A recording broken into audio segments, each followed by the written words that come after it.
So hi Miraculous fans, welcome back to Miraculous. Hopefully आप लोग बिल्कुल ठीक होंगे। आज के इस वीडियो का टॉपिक बहुत ज़्यादा इंटरेस्टिंग होने वाला है, क्योंकि इस वीडियो में मैं आपको बताऊंगा कि कौन लोग थे उस सीक्रेट मीटिंग के अंदर। आखिर कौन लोग थे जो उन कंप्यूटर से बात कर रहे थे, उन सिंबल के पीछे कौन लोग थे। तो ज़्यादा टाइम वेस्ट नहीं करते, आज की इस वीडियो को शुरू करते हैं। सबसे पहले मैं आपको ये बताता हूँ कि उस मीटिंग के अंदर बात किस चीज़ के बारे में हो रही थी। इन स्क्रीन्स के अंदर से एक स्क्रीन जिसके ऊपर वीट का सिंबल था, वो नेथली को बोलती है कि लेडी बग ने सबसे झूठ बोला। उसने झूठ बोला कि मोरनाक को हराने में ग्रेबियल ने हेल्प करी, बल्कि हम जानते हैं डायमंड ही मोरनाक था। तो नेथली उस वीट वाली स्क्रीन को जवाब देते हुए बोलती है कि मुझे नहीं पता उसने ऐसा क्यों करा, और मुझे कुछ भी नहीं पता कि वहाँ पर क्या हुआ था, क्योंकि उस वक्त मैं बेहोश थी। डायमंड शैडो फिर जवाब देते हुए बोलती है, यानी नेथली बोलती है कि मुझे नहीं पता, आप मशीन से पूछ सकते हो। तो मशीन जवाब देते हुए बोलता है कि मुझे नहीं पता, और ये ज़्यादा इंपॉर्टेंट नहीं है कि वहाँ पर क्या हुआ, बल्कि इंपॉर्टेंट है कि हमारा मिशन परफेक्ट वर्ल्ड पूरा होना चाहिए। इस सीक्रेट कॉन्फ्रेंस में मार्को टोटल 12 स्क्रीन्स दिखाई गई थी। तो हम शुरू करते हैं। नंबर 1, ग्रेबियल अग्रेस्ट यानी कि डायमंड। इस मीटिंग के अंदर डायमंड कोई और नहीं बल्कि हमारा ग्रेबियल अग्रेस्ट था, और ये ऐसा इसलिए क्योंकि जो डायमंड स्क्रीन थी उसके ने कोई भी रिस्पॉन्स नहीं किया, जबकि सारी स्क्रीन्स ने जवाब दिए और वहाँ पर सब ने बात करी। इसके अलावा अगर आप मिरेकुलस को अच्छे से फॉलो करते हो तो आपको याद होगा सीज़न 5 के एपिसोड नंबर 22 इमोशन के अंदर ग्रेबियल ने एक पार्टी ऑर्गेनाइज़ करी थी, एंड उस पार्टी का नाम था डायमंड बॉल। और इसके अलावा वहाँ पर वीट स्क्रीन ने बोला था कि हम सब अच्छे से जानते हैं कि डायमंड ही मोरनाक था। तो लेडी बग ने सबसे झूठ क्यों बोला? इससे साफ जाहिर होता है कि डायमंड कोई और नहीं बल्कि ग्रेबियल अग्रेस्टी था।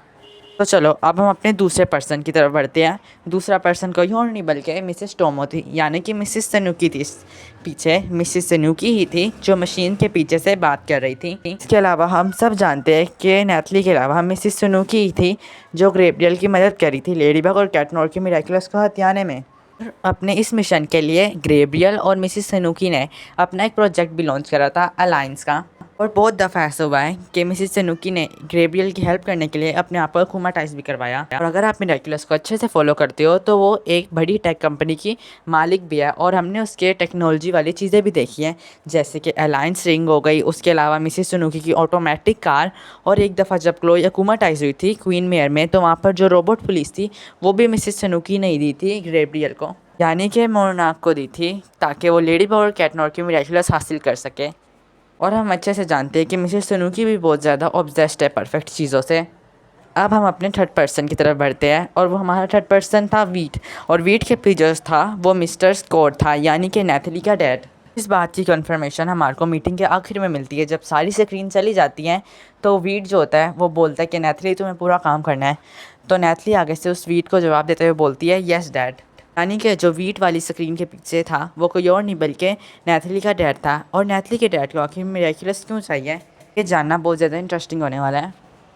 नंबर 4, नेथली। नेथली थी जो वहाँ पर फिजिकली अपेयर हुई थी, बाकी सारे तो स्क्रीन्स के थ्रू मीटिंग अटेंड कर रहे थे। अगर ये सीन आपने गौर से देखा होगा तो आपको पता होगा कि नेथली को जो दूसरी स्क्रीन थी वो डायमंड शैडो करके पुकार रही थी, यानी कि डायमंड की शैडो उसी बंदे को बोला जाता है जो एक बंदे को फॉलो करता है और उसके साथ रहता है। और हम लोग अच्छे से जानते हैं सीज़न 1 से लेके सीज़न 4 तक नेथली बिल्कुल हेल्प करती थी ग्रेबियल को हर चीज़ में, लेकिन सीज़न 5 के अंदर वो ज़्यादा कंसर्न थी एड्रियन को लेके। और वो एक दफ़ा सीज़न 5 में एपिसोड के अंदर अकुमाटाइज हुई थी पैशन के अंदर, जहाँ पर उसको मिरेकुलस चाहिए थे।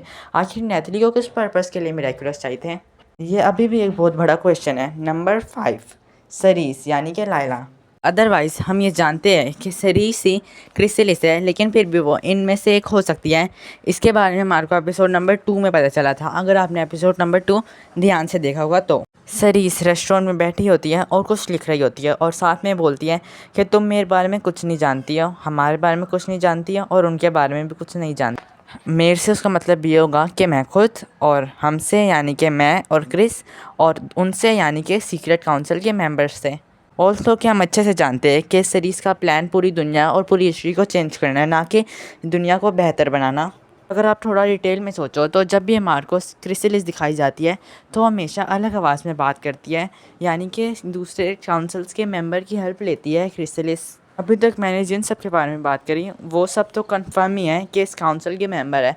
अब जिनकी मैं बारे में बात करूँगा वो मोस्टली स्पेकुलेशंस है, number 5, Audrey Bourgeois. Audrey secret council का मेंबर इसलिए हो सकती है क्योंकि अगर आपने ऑड्री का करैक्टर अच्छे से देखा होगा तो आपको पता होगा कि उसका करैक्टर क्या है।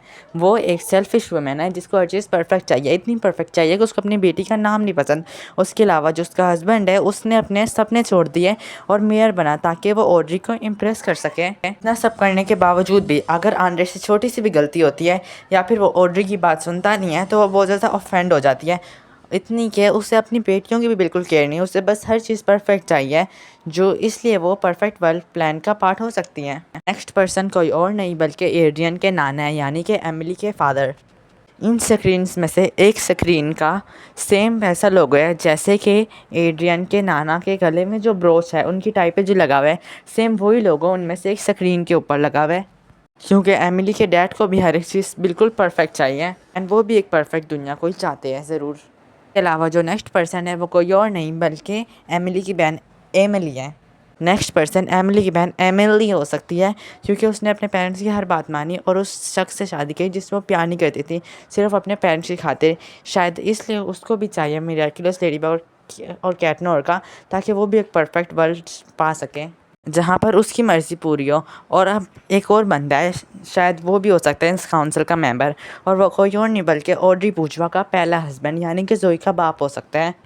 ये बिल्कुल एक बोल्ड प्रिडिक्शन है, इधर कोई भी कंफर्मेशन नहीं है इससे लेके कि हमारे को सीज़न 6 के अंदर एक नया कैरेक्टर दिखाया गया था जो जोई से लिंक था।